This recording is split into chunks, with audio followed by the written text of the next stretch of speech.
Reddit, what is the creepiest true story someone has ever told you?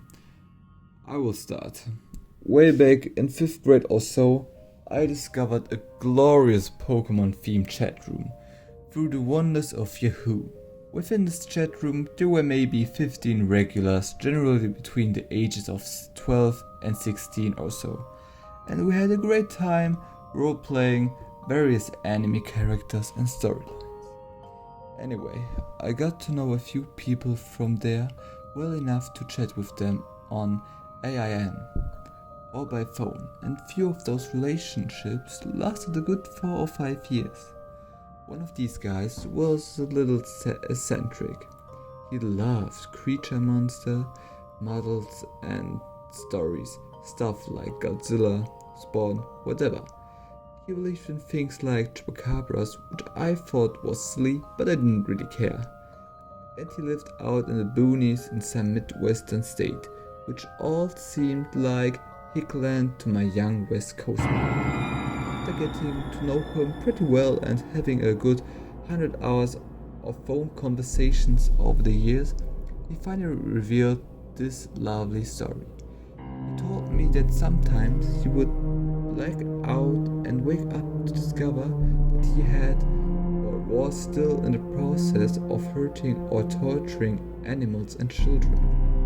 He had quite a few cousins and neighbor kids who lived nearby and apparently had killed some animals. When he revealed this to me, I felt sick inside. I love animals, and this information chilled me to the bone. It was really hard for him to tell me this, and he confided that I was one of the only people he had ever been able to tell. And it got weirder. Someone in his family, or maybe a family friend, decided that he must be possessed by a demon, and that they had to perform an exorcism. They did it at night, of course, in a dark room lit by candles, and he tied to the bed, because they didn't know how the quivering, because he was how a demon, because they didn't know how the demon would react. He was choking up as he described this part. I could hear his voice quivering because he was so emotional and terrified at this part of the story. He described a pretty creepy process, but the worst part was at the end. He said they heard something hit the floor under the bed when the demon left his body, and then something scrabbled across the floor, out of the room in the darkness, leaving claw marks in the wood floor. He was totally and completely serious about this, and how it cured him, and he didn't hurt things anymore. I, as any sane person would do, noped right the out of that situation.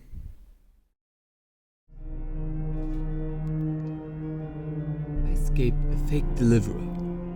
Hey, I'm Mahdi and I'm 16 years old. I live in Morocco and just lived a creepy event, and I'm so excited to be able to share it here. So here's my story. I live in an apartment with my family, and I'm in a period where I need to focus for my final exams. Today as usual I'm sick, and so I didn't go to school. I used this free time to practice more for the upcoming tests, and at approximately 8 PM my father suggested me a car ride in order to spend time with each other. My parents are divorced, so when I'm with my mother, I see him less often than my mother. So I was with my father for like 30 minutes, and it was nice. We arrived in front of the building where I live with my mother. I said goodbye to him and I went towards the building. I pushed the button of the intercom so that my mother opens me the door, and then I saw a food deliverer with his motorcycle parked just next to me. So here comes the problem. I thought that he was going to deliver something to a neighbor, nothing unusual here. But here was something off. Firstly, usually deliverers in Morocco, I don't know if it's the case in the other countries have like a box where they store the food in order to keep it warm. But this guy didn't have one. He was holding the bag with the food in his hand while riding the motorcycle.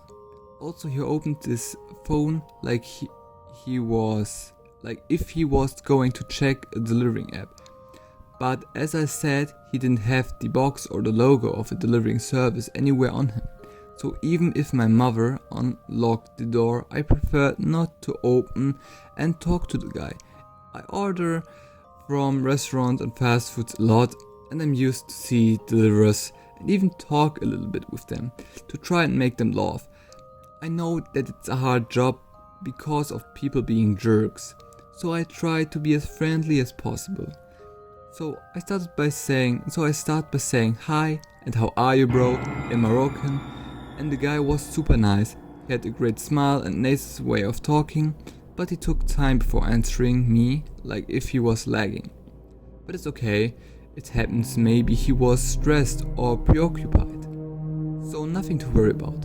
I asked him what door number is it, and he replied 42, which is odd because the last door of the building is the 14th. So I told him to check the app, and then I tried to watch his phone, even though I'm not next to him, and instead of opening a delivering app, he opened WhatsApp and didn't even open a chat. Then he said door 11, and at this moment I knew something was wrong, because I live at the 12th door, and so 11th door is right next to me, and I'm sure that my neighbors weren't the ones to order because they were on a trip. So then I got a little bit stressed up and told him that it must be an error because of the reason that I just told you. But he insisted to go in and told me that he's used to deliver at his address and that he knows where he needs to go.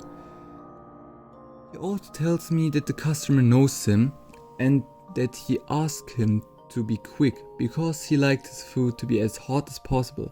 I clearly said to him I couldn't let him enter the building, but that I was going to check if the guys of the 11th door were back from the trip, and if so, I was going to let them know that he was here. I also told him that the guard of the building was usually in the cafe next by and that he could go talk to him. I also lied to him and told him that my dad was waiting for me and that I just needed to go to the VC for a sec. He was angry at first, but changed his attitude and became friendly again. I asked him to step aside, and then I asked again my mother to unlock the door and entered. I was still nervous, and while I was walking towards the elevator, I got suddenly really scared because I didn't hear the door closed behind. I felt so dumb because I could have closed it myself, but at this moment I was sure he was entering the building. I immediately started running towards the staircase, and at the same time he tried to throw the bag he was holding at me. Don't know why, but he missed. At this moment I'm thinking really quickly. I have Crohn's disease, which is to be a short disease that causes inflammation of the intestines and pain. But according to my doctor, it also explains why I'm an anxious person and why I usually think too much. And so I already thought in the past of a scenario where I needed to hide from something in the building. I know it's weird, but I've come to the conclusion that the underground parking garage was the best place, sorry for my English by the way, because it was really large due to the fact that it was shared by 4 buildings.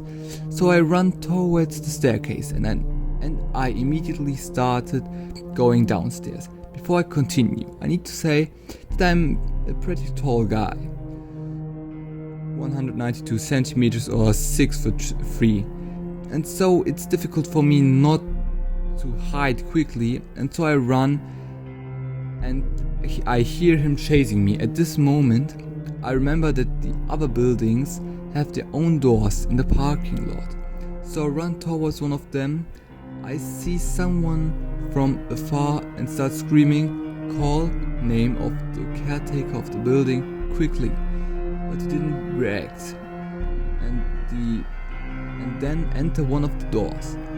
I go upstairs opened the door of the building and entered the bakery just next to it.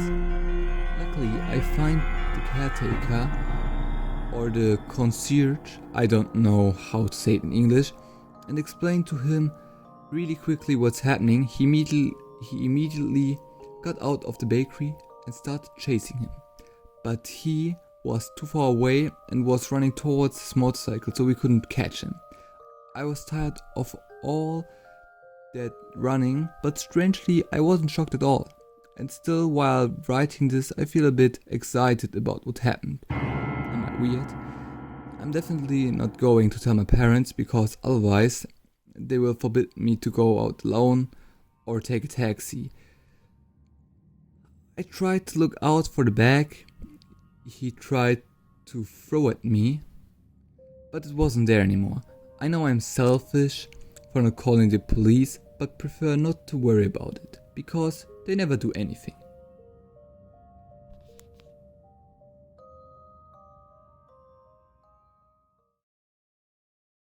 To the guy that tried to kill me. I'm a 19-year-old French student, so please excuse me my English. This event happened last week. I was heading to my apartment after seeing a friend. I took the tramway at 11:30 p.m. because I didn't feel comfortable walking at night. As soon as I sat, a man who was already sitting nearby came and sat in front of me. I had a very strange feeling about it, so I told my boyfriend by chat. Then I stood up to get out of the tram, but the man quickly got out after me. He was weirdly following me, not walking behind me but next to me. I was getting very anxious, knowing something was wrong, so I continued to walk to the avenue I live in. I crossed the road and he didn't, so I thought it was okay, but a few seconds after he crossed the road too and was walking behind me, then he passed me and was walking in front of me, so I thought I was just getting paranoid and that he was walking his way too. But near my building he stopped and waited until I meet him. He asked me if I had a boyfriend and all. I answered, yes, sorry, good evening, as polite as I can be. He proceeded to leave in front of me, so I was walking slower for him. Be fair from me, and to make sure he didn't know I was almost home, I turned into the little pathway heading to the lobby of my building. But I was still anxious about this man, even though he continued to walk. I thought I had put my keys in my pocket, but they were in my bag. I was shaking so much that I tried multiple times to grab them. I managed to get them and I opened the magnetic door, but thought of closing the door immediately after me, in case the man wanted to follow me.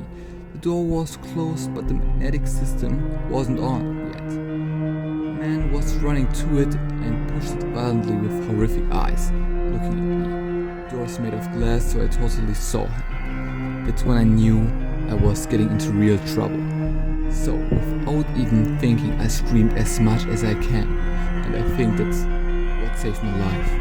Immediately the man ran to me, pushed me hard on the ground and started to choke me really hard. I was too stunned because I wasn't prepared for such a violent assault. While he was choking me, I couldn't scream at all or even breathe. And nobody was coming, so I really thought I was going to die, looking into his bulging eyes, staring directly into mine. With pure hate, I'm a small size lol. I wasn't able to do something with my arms at all. I think it wasn't that long, but it felt like an eternity, and I lost consciousness for a moment. When I opened my eyes again, he had just run out, and I saw the caretaker's wives behind me. The caretaker was chasing after the man, but didn't manage to get him. He came back and called the police, that caught the man within 10 minutes thanks to our description. I really don't know why he did that to me, because when he attacked me, he didn't sexually assault me or rob me, which would have been easy. I couldn't understand that his only goal was to kill. I will never be thankful enough to my caretaker, who came to help me and saved my life, because nobody else in the building called the police or tried to help. The man was judged 3 days later and is in jail now, but denied everything, even if me and the caretaker identified him and that there are video proofs of him following me. So, to the man that tried to kill me, let's not meet again.